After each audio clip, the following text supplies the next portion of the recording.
Buenas tardes, soy Marsha. Tengo 14 años y soy culpable de haber sido una adolescente rebelde.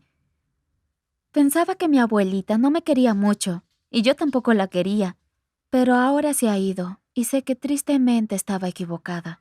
Y de verdad, siento la necesidad de contarle esta historia a alguien. Todo comenzó hace poco más de un año cuando mis papás decidieron divorciarse.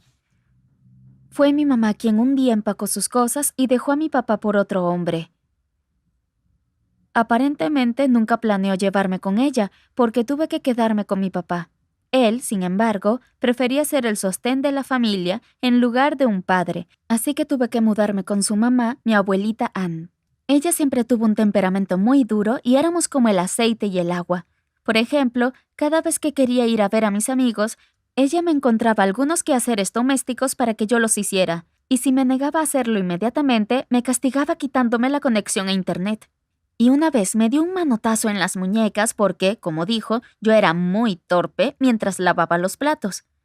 Esas marcas rojas que me dejó después de que eso sucediera se quedaron allí por 3 días. Claro, traté de quejarme de ella con mi papá, pero a él no le importaba mucho. Pero entonces hubo un momento, una especie de punto de inflexión en nuestra relación. Dios, es tan difícil hablar de ello ahora mismo. Sabía que la abuela Am siempre se molestaba con la gente rara de cualquier tipo, ya fuera un chico con corte moicano o una chica con un piercing facial. Así que, día tras otro de sus duras expresiones sobre cómo yo debería de comportarme mejor, decidí vengarme. Me corté todo el pelo y lo teñí de rosa, lo cual sabía que pondría muy furiosa a mi abuelita. Deberías haberla visto cuando llegué a casa con mi nuevo look, ya que ella tenía a un par de sus amigos como invitados. No podía empezar a gritarme ni nada delante de otras personas, pero me echó una mirada que se suponía me mostraría lo enfadada y decepcionada que estaba conmigo en ese momento.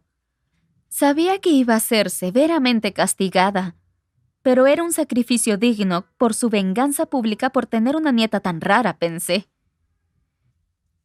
Esto no me pareció suficiente y decidí ir aún más lejos.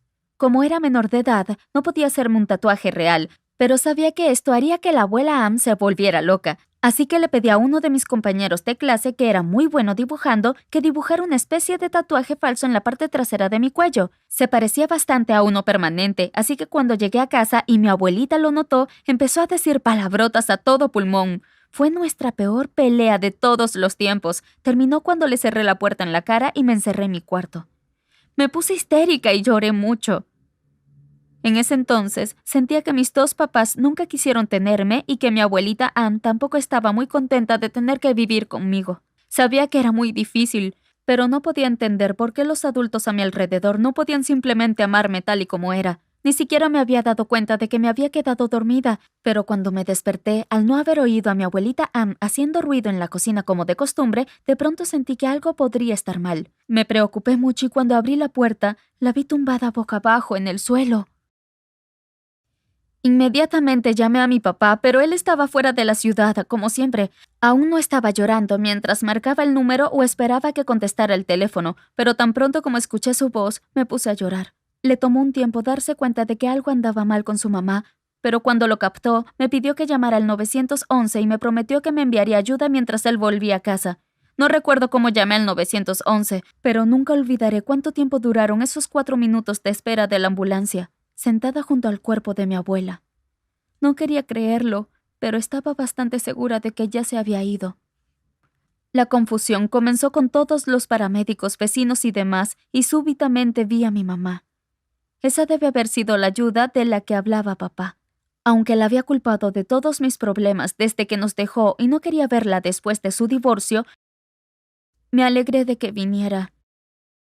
Me abrazó y sentí que finalmente estaba segura. No podía dejar de decir que yo era la culpable de cómo había muerto mi abuelita. Le conté todo a mi mamá, sobre la forma en que discutía con mi abuelita Ann, sobre mi tatuaje falso y nuestra última discusión. Me dijo que no debía culparme por nada, pero yo no podía evitar pensar en nuestra última noche una y otra vez. Yo odiaba mi mal genio y mi estúpido tatuaje falso. Mamá se quedó conmigo hasta tarde esa noche cuando papá finalmente llegó a casa. Sorprendentemente, no fue hasta entonces cuando me di cuenta de que ella estaba embarazada, Incluso había olvidado por un segundo lo que había pasado ese día, y lo único que podía hacer era mirar su barriga. Mamá se dio cuenta de eso y dijo que iba a ser un tema para una conversación por separado entre las dos. Entonces me dio un beso rápido, le dio sus condolencias a papá y se fue. Esta fue la segunda vez que papá y yo la vimos alejarse de nosotros, dejándonos solos. Sabía que mi charla con papá iba a ser una de las partes más difíciles del día. Me escuchó atentamente, sin decir una palabra, mientras yo trataba torpemente de explicar lo que había sucedido y por qué ahora tenía el pelo rosa. Solo pude mirarlo una vez que terminé de hablar. Claro, lucía devastado e incluso pareció haber envejecido al instante. Al igual que mamá, trató de convencerme de que nada era culpa mía, pero por alguna extraña razón sentí que él mismo no estaba 100% seguro de eso. Cuando todos los procedimientos médicos necesarios terminaron, descubrimos que mi abuelita Ann no solo tenía una mala condición cardíaca, sino que también tenía una aneurisma cerebral. Eso significaba que podría haber muerto literalmente en cualquier momento. Después del funeral, papá tuvo que volver al trabajo y mi vida tuvo que cambiar una vez más. Me dijo que estaba pensando en meterme a un internado porque no podía llevarme con él y cuidarme, pero tenía la opción de vivir con mi mamá y su nueva familia. Resultó que mis padres ya habían hablado de esto y a mi mamá le daba igual. ¿Qué puedo decir ahora? Estoy empacando mis cosas y esperando que mi mamá y su estúpido marido vengan y me lleven a su casa. Todavía no puedo creer que vaya a tener otro bebé y que no me lo haya dicho antes. Pero le estoy agradecida por estar ahí para mí cuando mi abuela murió. ¿Alguna vez se han revelado o han hecho cosas de las que se arrepienten? Por favor, díganme que no estoy sola en esto. Cuenten sus historias en los comentarios debajo de este video y compartan.